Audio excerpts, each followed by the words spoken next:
Storage of blood. Storage of blood blood storage वह प्रक्रिया है जिसमें संग्रहित रक्त और रक्त कंपाउंड्स को सुरक्षित तापमान, उचित संरक्षण, द्रव और नियमित पर्यावरणीय वातावरण में रखना होता है। इसका विजिबिलिटी, स्टराइजेशन, मतलब रक्षा, सेफ्टी और फंक्शन ट्रांसफ्यूजन तक बनी रहे। हम यूज कहाँ से कर सकते हैं? रक्त एवं कंपाउंड्स की सेल्फ लाइफ बढ़ाना, बैक्टीरिया ग्रोथ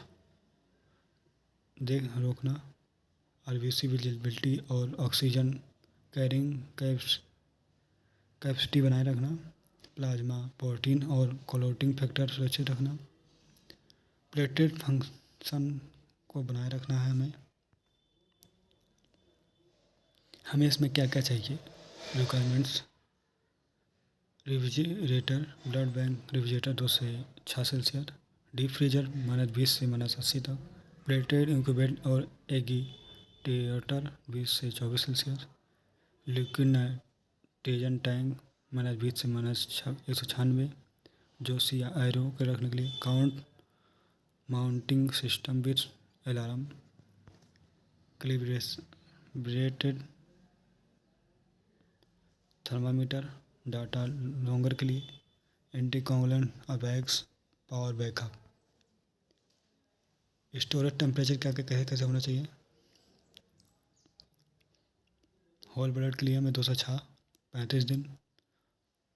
होल ब्लड जो पहला वाला है CPDA1 2 से 6 35 दिन। अगर ACDA और CPDA डाल देंगे तो 21 दिन रहेगा। पैकेट्स RBC CPDA1 2 से 6 35 दिन, PRBC सैगम 2 से 6 42 दिन, प्लेटलेट 20 से 24 5 दिन, FFP -30 पे 1 साल, CO -30 पे 1 साल, फ्यूजन RBC -65 पे 10 साल तक रख सकते हैं। एंटीकोगुलेंट्स प्रिजर्वेशन सोल्यूशन जैसे हम ACDA एंटीकोगुलेंट्स है, RBC मेटाबॉलिज्म को बनाए रखता है 21 दिन के लिए। CPDA साइट्रेट फास्फोडिस्कोज एनर्जी और pH मान बफर रखता है 21 दिन।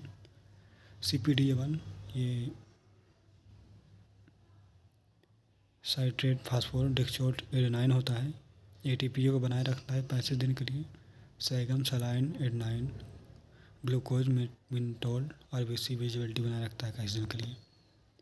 RBC संरक्षण के दौरान होने वाले परिवर्तन हम क्या कर सकते हैं? शारीरिक संचलन परिवर्तन, RBC का आकार बदलना, मेम्ब्रेन की कमजोरी होना, टूटने की संभावना, जैव रसायन परिवर्तन जैसे ATP हो गया कम होना, 2 से 3 DPG कम होना, पोटेशियम बढ़ जाना, सोडियम कम हो जाना, pH मान कम हो जाना, ये अमोनिया बढ़ जाना। कंपोनेंट्स स्टोरेज जैसे होल ब्लड हो गया 2 से 6 सेल्सियस, ब्लड बैंक रेफ्रिजरेटर में रखते हैं। 2 से 6 क्यों रखते हैं? RBC मेटाबॉलिज्म स्लो होना, हेमोलाइसिस कम होना, बैक्टीरिया ग्रोथ नहीं होना, ऑक्सीजन अच्छा बनी रहे। RBC हम 2 से 6 रेफ्रिजरेटर में रखते हैं। सेल्फ लाइफ के लिए इसके CPDA 35 दिन, सैगम 42 दिन, फ्रीजर RBC 10 साल के लिए रखते हैं।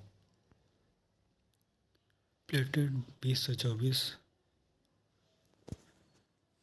इंक्यूबेट और एगीटेटर में रखते हैं। सेल्फ लाइफ 5 से 7 दिन। हम इसमें रीजन क्यों रखते हैं? प्लेटेड कोल्ड और टेम्परेचर पर एक्टिविटी हो जाती हैं। बायोसेंसर पर फंक्शन बढ़ा रखते हैं। एगीटेटर हॉरिजॉन्टल होता है। प्लेटेड ये 60 साइकिल प्रति मिनट करता है। FFP टेम्परेचर -20 से हो गया तो कम, अगर -20 पे -30 पे रखोगे 12 मंथ के लिए, -65 पे रखोगे 1 साल के लिए। हम क्यों लगते हैं? पर्पस कांगुलेशन फैक्टर के लिए हम रखते हैं। CRO प्रेसिपिटेटेड तापमान -30 के नीचे, लाइफ 12 माह। इसमें क्या क्या कंटेंट क्या क्या होता है? Factor 7 fibrinogen, BWF factor 8, CRO poor plasma temperature -30, life 1 साल। बैंड प्लाज ब्लड लाल भूरे रंग कलर चेंज होना, हिमोलाइसिस पिंक रेड होना, क्लोट और फाइब्रिन स्टेन होना, गैस बबल होना, ट्यूबिटी होना, लीक बैक होना, एक्सपायरी डेट ओवर होना और wrong storage temperature. Routine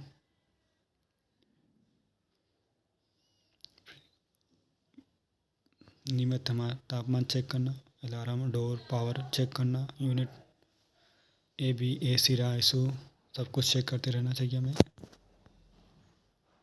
transportation of blood, हम ट्रांसपोर्ट बॉक्स रखते हैं, इन्हें इंसुलिन कोल्ड बॉक्स कहते हैं। आइस पैक होता है, इसमें 2 से 6 मेंटेनेंस के लिए रखते हैं।